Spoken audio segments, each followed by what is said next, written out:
I'm Dr. Renee McPherson, co-director of the South Central Climate Science Center and associate professor in the Department of Geography and Environmental Sustainability at the University of Oklahoma. In this video, I'll be discussing the global carbon cycle.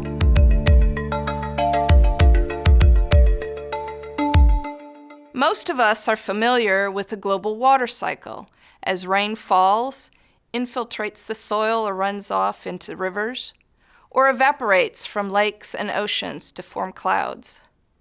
Much of the water cycle is easy to see and feel, but we are less familiar with the global carbon cycle, as we sometimes only see its impacts. Carbon is an essential molecule for life and is the basis for all organic compounds, including carbohydrates and sugars, fats and oils, natural gas, and petroleum. In fact, it makes up about 20% of your body mass. Carbon also is one of the two elements in the carbon dioxide molecule, which is a naturally occurring greenhouse gas. Carbon continuously moves through geologic carbon reserves, the land and oceans, as well as our atmosphere and biosphere. Some of the carbon in my body came from the salad I ate for lunch today, and the carbon in that lettuce was extracted from the atmosphere during the process of photosynthesis. When I breathe out, carbon is returned to the atmosphere through respiration. And when the rest of that lettuce plant decays, carbon is returned to the soil through decomposition. Carbon that primarily moves through living things can be considered to be on a short-term cycle, as it cycles on scales of days to thousands of years. Carbon that's stored in rocks and fossils cycles on a scale of millions of years, a long-term cycle indeed.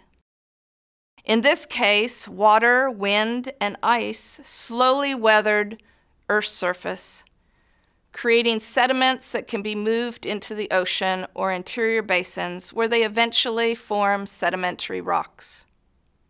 In other cases, flood cycles deposit layers of soil on top of soggy wetlands and peat bogs. Over thousands and thousands of these cycles, the carbon in these habitats was buried, compressed, and heated.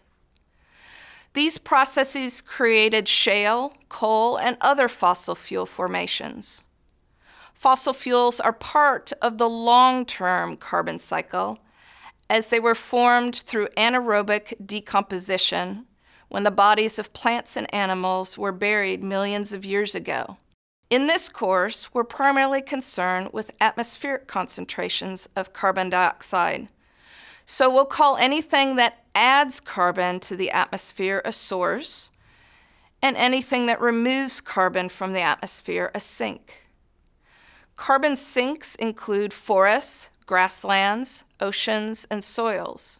Natural sources of carbon include respiration from plants, wildfires, decomposition, and volcanoes. Man-made or anthropogenic sources of carbon include the burning of fossil fuels, deforestation, and certain agricultural practices, including livestock production. To have a stable concentration of carbon dioxide in the atmosphere, all of the carbon produced by sources must be equally removed by sinks. Before the Industrial Revolution, we had this balance between sources and sinks. But after the Industrial Revolution, carbon in the atmosphere increased substantially as we added anthropogenic sources to our natural sources of carbon. Carbon sinks, like the ocean and biosphere, have taken in much of the excess carbon, but not all of it.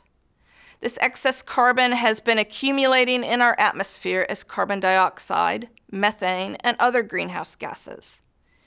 In fact, one of the most well-known graphs in climate science, the Keeling curve, represents both the natural and anthropogenic components of the carbon cycle.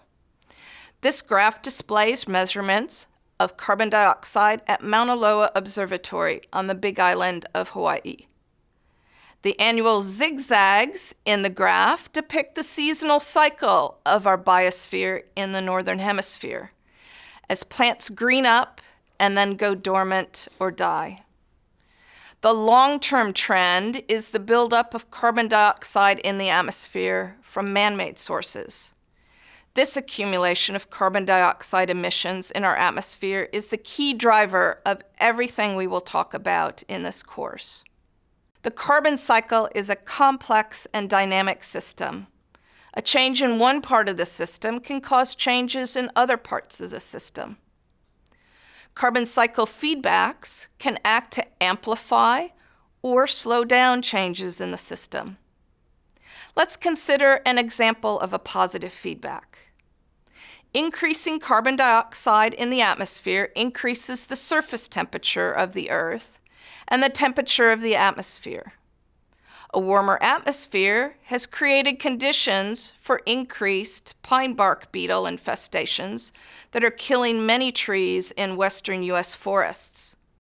The added abundance of dead trees in a forest then reduces the forest's gross primary production, meaning that less carbon dioxide is being absorbed from the air for photosynthesis.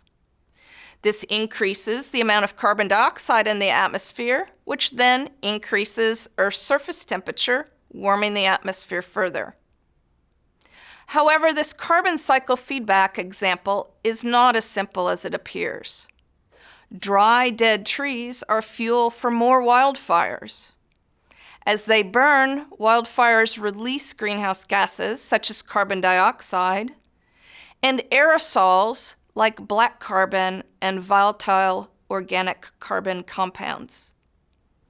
The additional greenhouse gases warm the atmosphere further, but the aerosols can block and reduce incoming solar radiation and act to reduce the temperature. Now we have a negative feedback in the same system. The importance of the carbon cycle and the interactions between the land, ocean, atmosphere, and biosphere are clearly evident. While we understand a lot about the global carbon cycle, we need regional information if we are going to ever manage or verify carbon emissions. We need to understand regional variations in the sources and sinks of carbon dioxide because they help identify possible carbon capture or emission management options.